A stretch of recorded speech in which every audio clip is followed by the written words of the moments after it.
নগৰ অঞ্চলত থকা কেইজন লোকেনো লোকেল মুৰ্গী খাবলৈ পায় কষ্ট কৰিলেও কেৱল ব্ৰইলাৰ মাংস বা কয়লাৰ মাংসই খাবলগীয়া হয়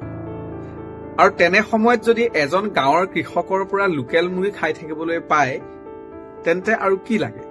তাকো বিনা পইচাত মুৰ্গীৰ ঠেং চুবাই ভাল পোৱা বেংকৰ মেনেজাৰ মুৰ্গী মাংসৰ ঠেং বুলি ক'লে বহু লোকৰ জিভালৈ পানীয়ে আহে আৰু এইবাৰে মুৰ্গী মাংসক কেন্দ্ৰ কৰিয়েই এখন জিলাৰ এটা অঞ্চলত সাংঘাতিক ধৰণৰ এক ঘটনা সংঘটিত হৈছে আৰু লোকেল মুৰ্গী খোৱাৰ নামত এজন বেংকৰ মেনেজাৰে কিদৰে এজন কৃষকক প্ৰতাৰণা কৰে এইবাৰ সেই কাহিনী আমি আপোনালোকক আজি ক'ব বিচাৰিছো লোন দিয়াৰ প্ৰলোভনেৰে কৃষকৰ পৰা ৩৯,০০০ টকাৰ লোকেল মুৰ্গী খালে বেংকৰ মেনেজাৰে দিবলগীয়া হ'ল প্ৰতি শনিবাৰে লোকেল মুৰ্গী বেংকৰ পৰা লোন দিয়াৰ নামত এজন বেংকৰ মেনেজাৰে এজন কৃষকৰ পৰা ৪০,০০০ টকাৰ মুৰ্গী মাংস খোৱাৰ কথা কেতিয়াবা শুনিছেনে এইবাৰ কাহিনীটো শুনক এজন কৃষকে নিজৰ যি মুৰ্গীৰ যি ফাৰ্ম আছে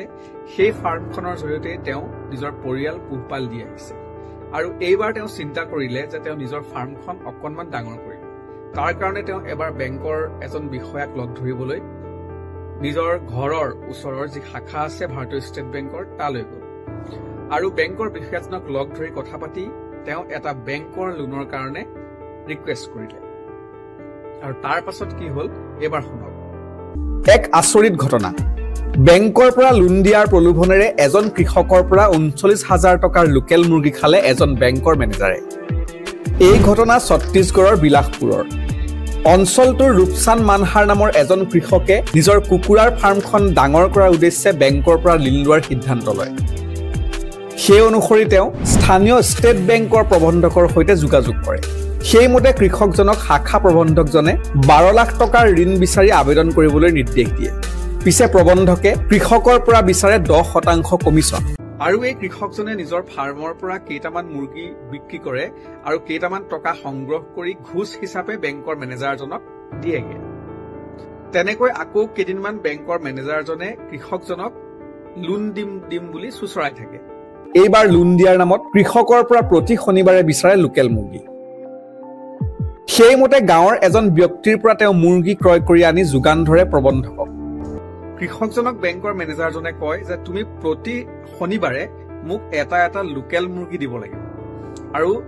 এই লোকেল মুৰ্গী দিলেহে মই তোমাৰ লোনটো চেংচন কৰি দিম আৰু যাৰ জৰিয়তে তুমি তোমাৰ ফাৰ্মখন ডাঙৰ কৰিব পাৰিবা আৰু কথামতেই কাম এনেকৈ বহুত দিন কৃষকজনে প্ৰতি শনিবাৰে এই বেংকৰ মেনেজাৰজনক লোকেল মুৰ্গী যোগান ধৰে কিন্তু যোগান ধৰে কিন্তু লোন চেংচন কৰি নিদিয়ে ফলত কৃষকজনৰ মনতো এটা সন্দেহ উপজে আৰু তেওঁ ভাবে যে বেংকৰ মেনেজাৰজনে তেওঁৰ পৰা মুৰ্গীহে খাই আছে কিন্তু লোন পাছ কৰি নিদিয়ে আৰু ফলত এদিন তেওঁ কিমাননো মুৰ্গী খোৱালে সেই হিচাপ কৰে আৰু হিচাপ দেখি এই কৃষকজন আচৰিত হৈ পৰে প্ৰবন্ধকক লোকেল মুৰ্গী যোগান ধৰাৰ নামত ৩৮,৯০০ টকা খৰচ হয় কৃষক ৰূপচান মানহাৰৰ অৱশেষত কৃষক মানহাৰে বেংকৰ প্ৰবন্ধকজনৰ অভিসন্ধি বুজি স্থানীয় দণ্ডাধীশক এই সন্দৰ্ভত অভিযোগ দিয়ে আৰু এতিয়া এই কৃষকজন আৰক্ষীৰ ওচৰ চাপিছে আৰু আৰক্ষীক তেওঁ কৈছে এতিয়া তেওঁ লোন চেংচন কৰি দিব নালাগে এই কৃষকজনৰ পৰা